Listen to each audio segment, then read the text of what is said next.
तो आइए अब इतिहास से निकलकर वापस आते हैं वर्तमान में। तो बांग्लादेश घुसपैठ के केंद्र में कोई राज्य है तो वो है पश्चिम बंगाल।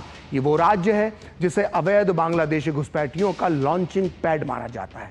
ध्यान दीजिएगा, पश्चिम बंगाल में 1977 से लेकर 2011 तक कम्युनिस्ट पार्टी की सरकार थी। इन 3 दशकों में एक पूरे सिस्टम ने बांग्लादेशी मुसलमानों को घर जमाई की तरह पश्चिम बंगाल में बसा दिया।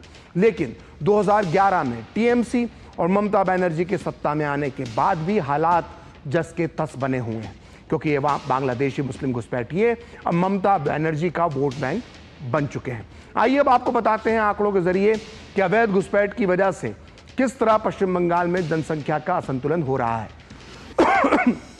तो 1951 में पश्चिम बंगाल में मुसलमानों की आबादी करीब करीब 19.8% थी, लेकिन 2011 के आंकड़ों के मुताबिक आज पश्चिम बंगाल में मुसलमानों की आबादी है 27%, यानी राज्य की जनसंख्या में 7.2% मुस्लिम हिस्सेदारी बढ़ गई है। 1951 में पश्चिम बंगाल में 51 लाख मुसलमान थे, वहीं 2011 में मुसलमानों की आबादी है करीब 2,47,00,000, यानी करीब करीब 5 गुना की बढ़ोतरी मुस्लिम आबादी में हुई है।